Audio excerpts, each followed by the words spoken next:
O número de divórcios vem aumentando no país nos últimos anos. A terapia de casal poderia ser uma ferramenta para diminuir esse número e para também provocar conexão entre os parceiros? É sobre esse assunto, terapia de casal, que eu converso com a terapeuta comportamental e do desenvolvimento humano, Adriana Bender.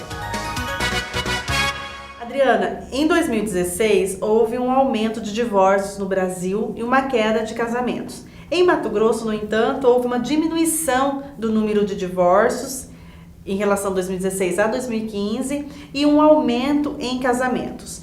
Mas o que me chama a atenção nesses dados é que, no geral, os divórcios estão acontecendo mais, né? Ele tem aumentado, a pesquisa mostra isso. Falta terapia de casal? Uma terapia de casal, primeiro, qual é o objetivo do casal nessa terapia, né? Quando que as pessoas normalmente buscam terapia de casal? No momento de crise. Ai, mas eu tô feliz, eu não preciso de terapia. Será que não? Será que naquele momento que você está bem, você não é necessário fazer uma terapia para que você se mantenha bem? E vamos lá. Normalmente, quando os casais percebem que a relação está em risco, é o momento em que elas buscam ajuda, né? E buscar ajuda é cuidar com carinho dessa relação. Então, sim, Cris, a terapia poderia ajudar e auxiliar e até evitar alguns desses términos. Até porque eu gosto muito do Flávio, né? Gostava muito do Flávio Chicovati, né? Que já morreu, enfim, um psicoterapeuta, mas que tem um trabalho muito reconhecido no país, e que ele dizia que a vida amorosa, ela é feita de percalços, assim, ela não é, aquela felicidade completa de conto de fadas, não. Ela é feita de percalços e o nosso desafio é a capacidade de lidar com esses percalços. Então, uma terapia de casal, ela não necessariamente significa que você vai apenas unir o casal, mas vai sim enfrentar as dificuldades, a gente vai se deparar com as feridas. Exatamente. Nós somos seres em constante evolução. E que bom que somos seres. Às vezes eu casei de um jeito, dali 5 anos eu estou outra. Exatamente. A gente muda todos os dias. Tem muito casal que fala isso. Eu casei com ela, ela mudou. Faz 5 anos ela é outra pessoa. Ainda bem que ela mudou, né? Ainda bem que ele mudou. Exatamente, todos os dias nós sofremos influências do nosso meio, nós sofremos mudanças internas, um busca mais crescimento interior do que o outro, um busca mais crescimento profissional e distancia do outro. Essas mudanças causam, ao longo da vida de um casal, ao longo de um relacionamento, alguns embates. Aí a terapia entra para que essas duas pessoas se percebam inteiras. E isso é muito importante de salientar. Um casamento, ele é feito de duas pessoas inteiras que dividem uma vida. A partir do momento, Cris, que eu sou inteira e o meu parceiro é inteiro, nós conseguimos ser bons conosco e com o outro. E com isso, ter um relacionamento de maior qualidade. Então, muitas vezes o casal, né, as duas pessoas se casam, vive bem durante alguns anos, e o que você disse, acontecem as mudanças internas e externas, e essas pessoas se modificam e lá na frente começam a ter esses desgastes, a impressão que se tem, nossa, mas não era assim que eu casei, né? Não foi com essa pessoa que eu casei. Então, essa capacidade da gente lidar com isso. Isso é muito comum, né? As pessoas chegam no consultório e aí dizem assim, mas ela não era assim, ele não era assim. Foi ele que mudou, foi sua forma de ver que mudou. E ao longo do tempo, quando a gente convive com uma pessoa todos os dias, nós vamos nos tornando, entre aspas, opaco aos olhos do outro. A terapia também vem nesse sentido de polir essa relação, polir esse relacionamento. O que é nessa pessoa? Vem para conectar o casal. Exatamente. O que causou a primeira conexão entre esse casal? Onde que foi que eu olhei para essa pessoa e me apaixonei por ela? O que causou o primeiro impulso e aonde estão essa admiração, esse cuidado, e em que momento do relacionamento isso foi se desgastando e de que forma você pode resgatar isso? Eu tenho até uma pergunta, a gente abriu, né, para os internautas nas mídias sociais, eu recebi várias perguntas, uma delas dizia em relação a isso, que o casal há muito tempo junto, vive bem, sem brigas, se isso era normal, porque ela tinha a sensação do comodismo, tinha afeto, mas algo assim muito comodismo e fraternal, que a relação da paixão do início do casamento se transformou numa relação fraterna. Isso também em terapia de casal poderia reviver essa sensação de paixão? Sim, A sensação de paixão, a sensação de encantamento, ela é construída, né, Cris?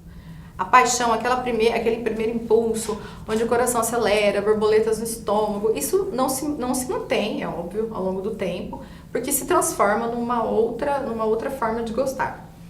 Um relacionamento, porque ele não tem brigas, ele não é necessariamente um relacionamento feliz. Porque às vezes existe uma pseudo-paz, né? E aí eu não tô muito feliz, ele também não. Mas a gente tá aqui, tá cômodo, né? É seguro estar aqui. E aí tem dois caminhos. Ou essas pessoas estão se sentindo assim, porque estão em dúvida com os seus sentimentos, porque eu estou aventando possibilidades. Foi uma pergunta genérica, aberta, então não estamos aqui julgando a pessoa que enviou a pergunta. Entenda isso. Porque até então eu teria que conhecer a história profundamente para dar uma opinião. Mas, se esse relacionamento está assim tão... poderia usar a palavra... manso, tranquilo demais, morno. O que precisa fazer e qual caminho seguir para que realmente haja novamente o encantamento? Vamos olhar para esse parceiro, vamos olhar para ele de verdade, olhar para ele fisicamente, olhar para ele internamente. O que é que eu admiro nessa pessoa? Esta pessoa, apesar de 25 anos de casado, ainda tem comigo o mesmo objetivo de vida? Porque sim, um casamento ele tem que ter objetivos. A gente tem que ter objetivos individuais e como casal. Exatamente. Tem que traçar. Nós fizemos a entrevista Resoluções de Ano Novo, você confere aí, procura no site que você vai encontrar. É muito interessante que a Adri disse isso, a gente planejar o meu 2018, as minhas relações, né, as minhas prioridades, né, as minhas metas. E também entra o meu olhar individual e o meu olhar como casal. Exatamente. Se estou num casamento. Qual é o nosso objetivo juntos? O que nós queremos da vida? O que nós queremos para os casais que têm filhos? O que nós queremos em termos de criação de filhos? Para os que ainda vão ter. É importante isso, Cris. Casais que ainda não têm filhos, vocês têm que estar muito alinhados antes de tomar essa decisão, porque existem muitos choques que acontecem depois que uma criança nasce, e isso também leva muitos casais à terapia, porque eles não tinham clareza sobre o que queriam com relação à criação de filho, a relação ao objetivo de vida, e aí os mundos se chocam. Na hora de fazer as escolhas, cada um pensa de uma maneira. Cada um pensa de uma maneira. A guerra começa. Então entenda, eu particularmente trabalho com contrato de casal, que é onde pode parecer uma coisa fria, mas quando você tem um contrato, você tem regras que balizam, que dão um direcionamento para essa relação.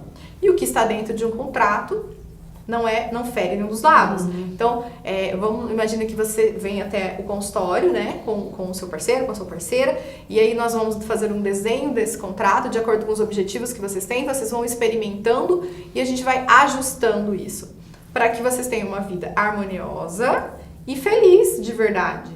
Né? Para que, sabe aqueles momentos no dia a dia em que as pessoas começam aquelas pequenas cobranças, aí eu escuto muito assim, joga muito na minha cara isso.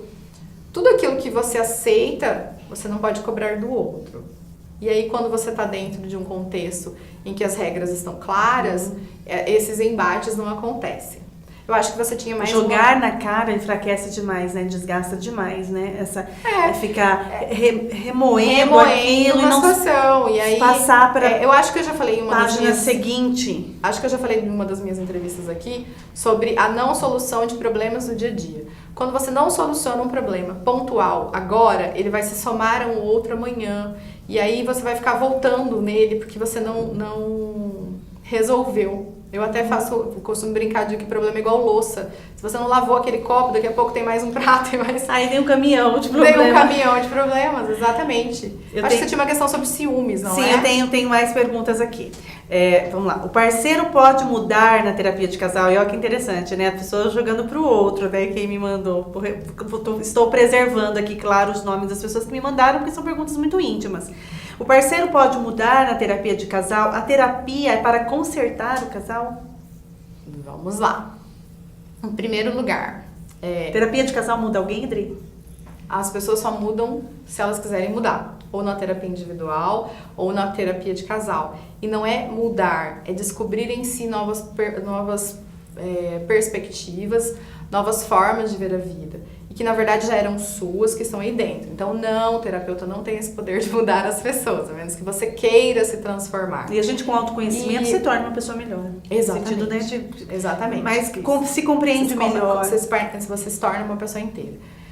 Quando a pergunta vem assim, o parceiro pode mudar, o que você está esperando ver de mudança no outro, na pessoa que está com você? E será que você não precisa mudar algo em você para que você veja isso diferente? Então, é comum esse tipo de dúvida, é comum quando as pessoas chegam no consultório querendo mudar o outro. Entenda, você só tem o poder de mudar a você. E mudando a você, você muda a sua forma de ver as coisas, inclusive seu relacionamento. Como que era o restante da pergunta? O parceiro pode mudar na terapia e se a terapia era para consertar o casal? Consertar o casal pressupõe que tem alguma coisa quebrada. Eu não diria consertar, a gente não usa esse termo, mas com certeza, com uma tomada de consciência, com esse redescobrir do casal, redescobrir do parceiro, da parceira, vocês vão ter uma melhora no relacionamento. Entenda, tem momentos que acontecem na terapia de casal das pessoas perceberem que elas são muito diferentes daquilo que elas acreditavam sobre elas mesmas, e aí elas vão ter que ajustar essa relação e esse mundo do outro novamente, tá? Existe terapia de casal, por exemplo, para aqueles casais, isso surpreende um pouquinho as pessoas, Cris. Tem casais que estão se separando, já decidiram se separar e vão para a terapia de casal. Para quê? Para que isso aconteça sem trauma, para que isso aconteça de maneira madura e que as pessoas possam seguir a vida. Porque o sofrimento existe, né? Sempre. E aí é uma maneira de tratar esse sofrimento com mais maturidade. Exatamente, Cris. E ter qualidade, mesmo com términos de algum relacionamento. Então, quando a gente fala de terapia de casal, eu sei, é normal você pensar assim, eu vou pra terapia e eu vou ser o casal mais feliz do mundo. Tomara que sim, mas você tem que entender que isso exige mudanças dos dois lados, exige uma redescoberta. Isso é importante que os dois queiram fazer. Isso. Tá aí uma coisa importante que foi uma das perguntas que eu recebi, inclusive. Se o meu parceiro não quer fazer terapia de casal, o que eu posso fazer? Faça terapia você. Mude algo em você. Você quer tratar a sua relação na terapia? Vá tratar. Porque, entenda, um problema ele só é resolvido, Cris, quando ele passa a ser de fato um problema. Quando é problema só para um dos lados, o outro não vai se movimentar em direção a solução dessa questão. Sim. Entende? Sim. Então, se o seu parceiro não quer fazer terapia de casal, vá fazer terapia você. Tem uma outra pergunta. Em um relacionamento onde o homem é mais novo, o ciúme dele em relação à esposa é enorme, sufocante. O que poderia ser feito nesse caso? Uma terapia de casal seria viável para tratar esse ciúme em relação a essa esposa? Ok. No caso dessa moça que mandou essa pergunta, eles já são casados há um tempo, têm 4 filhos e é uma relação, é um ciúme muito sufocante, assim, assustador. E a terapia, ele é mais jovem que ela, A terapia poderia ajudá-lo? Bem, em primeiro lugar, essa diferença de idade, ela é uma coisa cultural e ela não necessariamente precisa interferir na relação. Eu conheço casais que têm tanto o homem mais velho quanto a mulher mais velha e a relação é boa. O ciúmes, ele está sempre ligado com a insegurança de quem sente o ciúme. Quando você é alvo de ciúme, não tem necessariamente algo que você possa efetivamente fazer para dar ao outro segurança. Já é dele, tá dele. É dele. Então, aí para mim eu vejo várias questões, tá? Você está sofrendo uma situação em que você está sendo alvo do ciúme, e eu não sei quais as consequências disso, mas entenda que você, a partir do momento que eu permito que me façam algo, eu tenho que assumir minha parcela de culpa nisso, minha parcela de responsabilidade. E sim, o seu parceiro pode ser ajudado nesse sentido, junto com você na terapia, para que ele entenda que ele pode estar seguro, se é esse o fator. Então, é bem abrangente essa pergunta, muito interessante. Sim, a terapia de casal pode ajudar muito eles, mas entenda. E o ciúme não necessariamente está ligado à questão de idade. Não, ela pontuou porque deve ser algo que deve rolar nas conversas, mas não necessariamente está ligado. É uma característica dele. Até porque, quando você fala assim, um é mais velho, o que poderia se pensar no senso comum? O mais velho tem mais ciúmes do que o mais novo, né? Então, não está ligado necessariamente a isso. Então, eu aconselho que procurem a terapia, venha até o consultório, vamos analisar essa questão por inteiro, entender qual é a fonte dessa insegurança que leva a esse ciúme. E aí, mas entenda, você não pode tratar o outro. Essas portas só se abrem por dentro. Uma característica, fazendo a pesquisa para te entrevistar, eu li vários artigos e uma coisa me chamou bem a atenção, vários estudiosos dizendo que muitas vezes você vê no outro aquilo que você é. E você coloca para o outro algo, projeta para o outro algo que ele não tem aquela característica e você diz que ele tem, mas na verdade é sua. É como se o outro fosse um espelho do parceiro. Isso em todas as nossas relações. E aí na relação marido-mulher, namorados, enfim, que é uma relação mais próxima, acontece mais fortemente. Exatamente. Eu vejo as minhas deficiências no outro. Nossa, e aí joga pro outro e se exige das suas, né? Então, entenda, quando você entra no processo de terapia, você também entra no processo de autorresponsabilidade, de assumir o seu papel dentro dessa relação e qual é a sua responsabilidade para que essa relação seja saudável, duradoura e feliz. Dri, entrar em acordo pressupõe abrir mão e como perceber quando você está se anulando? Quando o abrir mão é saudável e quando ultrapassa do saudável e chega a ser anulação? Voltando, eu falei que eu trabalho com contratos, né? Entrar num acordo não é necessariamente abrir mão.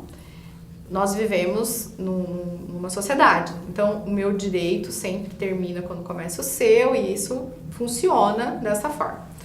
Dentro de uma relação, se você está se sentindo violentada ou violentado, alguma coisa não está correta. E aí entra essa parte do contrato.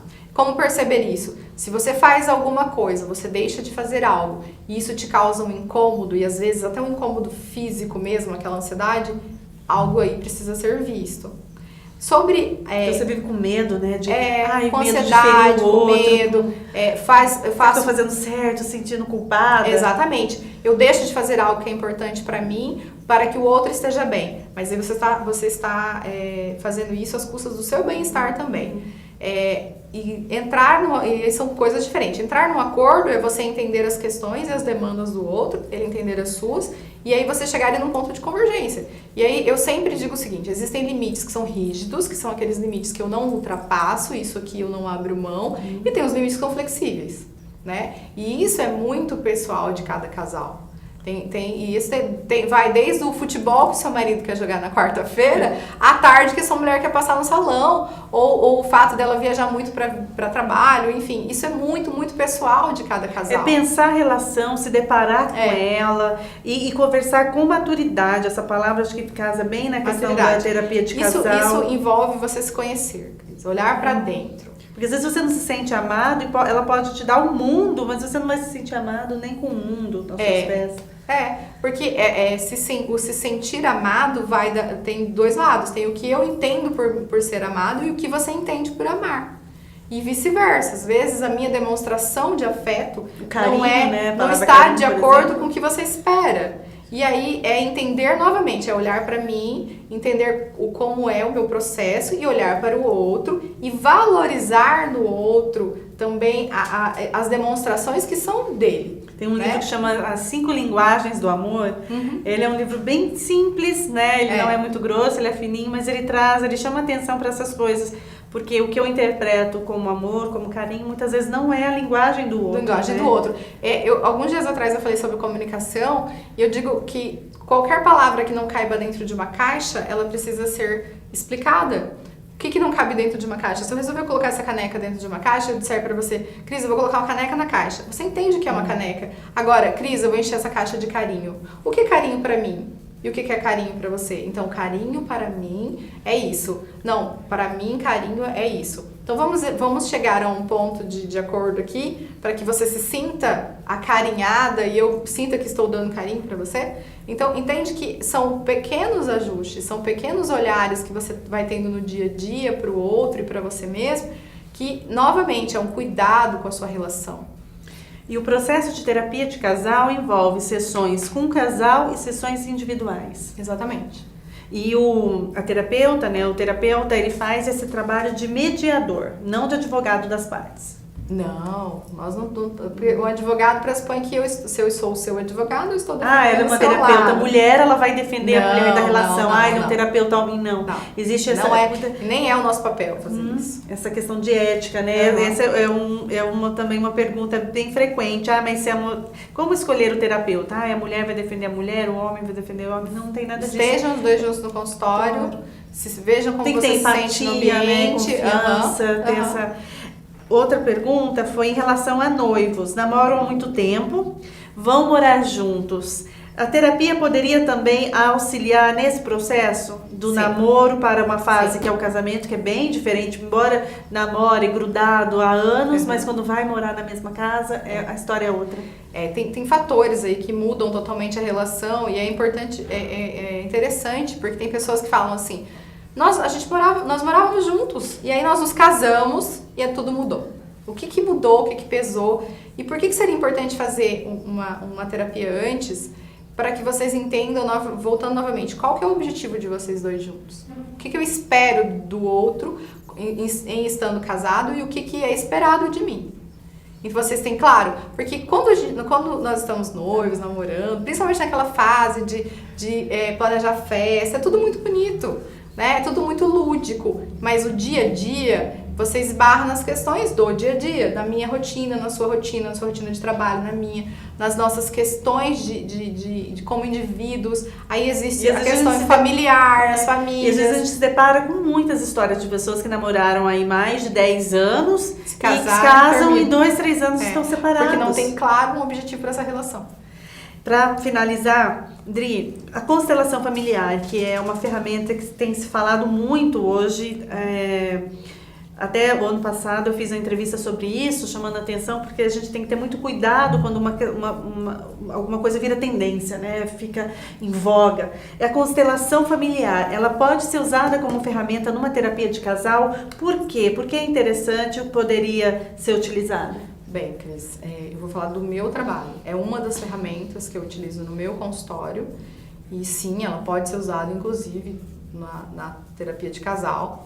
É uma terapia que não é nova, mas ela virou tendência recentemente. Ela acontece, por exemplo, tem um processo na justiça, que tem juízes que incorporaram. É uma ferramenta incrível, uma técnica de terapia muito bacana. E sim, ela pode ser usada na terapia de casal.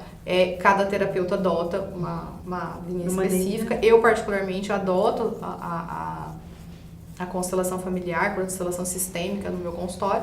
Então, e é uma das ferramentas que, junto com o casal, a gente pode decidir usar. Sim. O importante é ter clareza e de coração aberto para a terapia. Você tem que ir aberto e entendendo que o terapeuta, eu costumo dizer o seguinte, eu bato nessa porta, mas quem decide abrir é você. Então, a mudança é sempre de dentro. A mudança para você e a mudança para o relacionamento.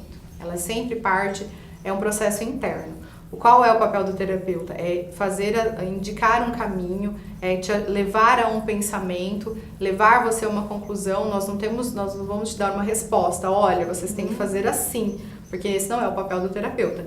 E a partir do momento que você vai aberto se descobre. E o processo é lindo, tem relações que melhoram muito, tem relações que se transformam completamente, mas a terapia sempre te leva a uma tomada de consciência, e uma tomada de consciência sempre que vai te leva ao desenvolvimento humano. Desenvolvimento e vai te trazer felicidade.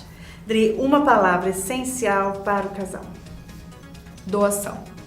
Adriana Bender, nossa entrevistada de hoje, terapeuta comportamental de desenvolvimento humano.